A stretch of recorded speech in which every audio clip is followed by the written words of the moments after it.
Today I wanted to read out some materials related to this film, A Visit to the Louvre, Une visite au Louvre, from Jean-Marie Straub, Danièle, Huillet. This was released in 2004. So, it's essentially a companion film, as was These Encounters of theirs to an extent, but this one I think more so.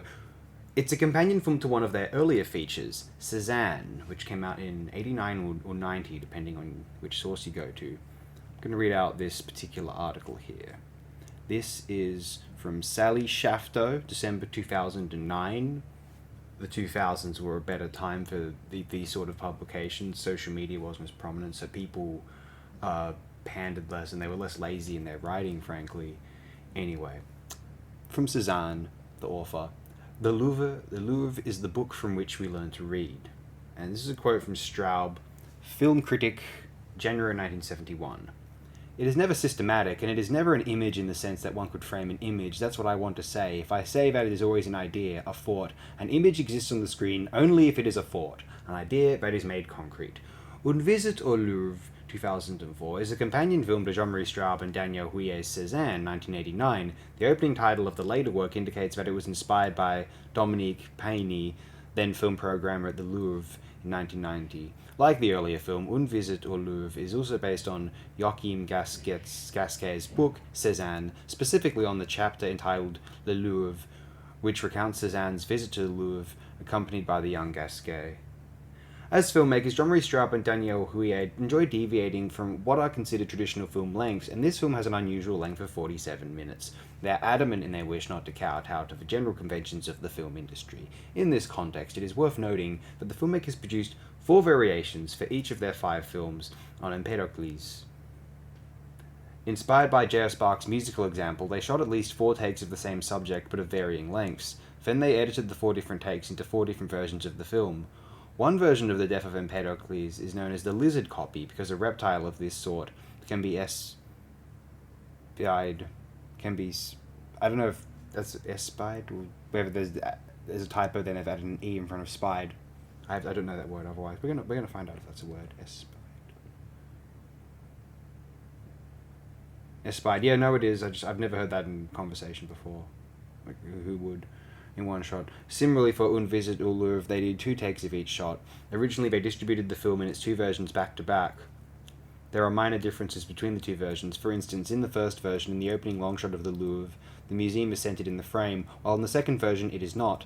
The music heard over the closing credits varies in the 2 versions, and the shot of the Seine that bisects the film is shorter in the second version. The passing tugboat scene in the first version are subsequently absent. The lighting of the individual works, particularly the lighting of the Nike of Saint-Maurice, seemed noticeably different to this viewer.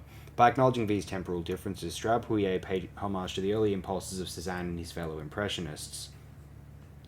As in Cézanne, the filmmakers followed the Gasquet text, eliminating anything that they deemed un-Cézannian. Although the overall composition of Une visite au Louvre is similar to the earlier film, here the image track does not include film clips or photographs. Instead, closely following the Gasquet text, they show us 15 works of art, one of which is a sculpture, the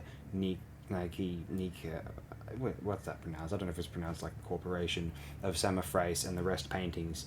At the end of his life, Cézanne remarked that the Louvre is the book from which we learn to read, and in his study of the human form, he often made drawings of sculptures in the Louvre. It is worth mentioning that the film also provides insight into changes in the Louvre's collection, since several of the paintings are today in other collections. The other main difference in the Louvre's collection since the late 19th century is that it now includes works by Cézanne.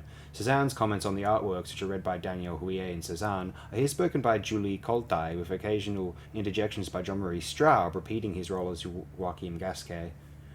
The filmmakers demonstrate their own complicity with Cézanne's observations by, for example, humorously inserting a black card to hide works by a painter he dislikes, the so-called primitives or Jacques-Louis David, for instance, but in front of works he admires, such as Veronice's Marriage at Cana or Tintoretto's Paradise, they extend their admiration by moving the camera close to capture detailed frames of the favoured artworks. The soundtrack is also occasionally marked by distinct pauses to imitate the actual viewing experience in a museum.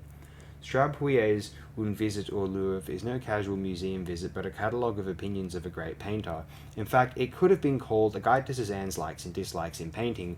Cézanne's likes and dislikes are not simply a reflection of his personal taste, but a reflection of an age-old debate in the history of art between the followers of Poussin and the followers of Rubens, between the painters of Florence and those of Venice.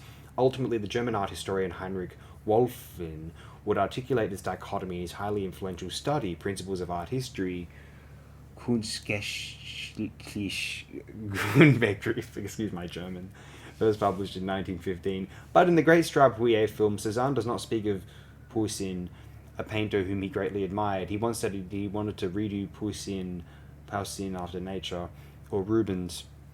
Instead, Cézanne recasts the traditional dichotomy in new terms. Neoclassical painters like Jacques-Louis David and his disciple Ingres, who emphasized the line and were slavishly imitative, versus the colorists Veronese, Tintoretto, and Delacroix, who were all more expressive in their work. Cézanne would have concurred that with Delacroix's assessment of Ingres, his art is the complete expression of an incomplete intelligence. Cézanne quickly tired of the Impressionists' desire to catch the evanescent. Instead, his unique genius and historical significance derive from his ability to have synthesized both classicism, with its emphasis on structure, and romanticism, with its emphasis on feeling. In merging these two traditions, Cézanne both ended one epoch and opened up another, which is why he is rightly considered the father of modern painting.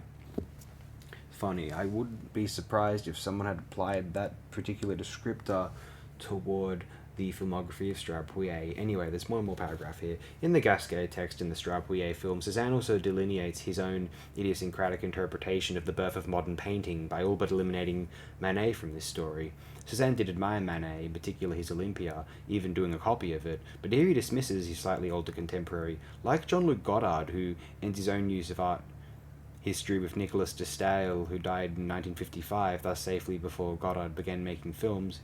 Cézanne, aside from a scant reference to Manet and Pierre-Auguste Renoir, passes over his contemporaries in silence. Instead, he goes from the romantic Delacroix to the realist Courbet, and suggests that his art is the next natural step. Une visite au Louvre ends with a 360 panoramic shot of a Tuscan landscape well known to Straub Huillet. Like their film shots of the Mont Sainte-Victoire in Cézanne, it affirms their attentiveness to nature and suggests that they, with their concern for both structure and feeling, are Cézanne's natural, albeit unacknowledged heirs.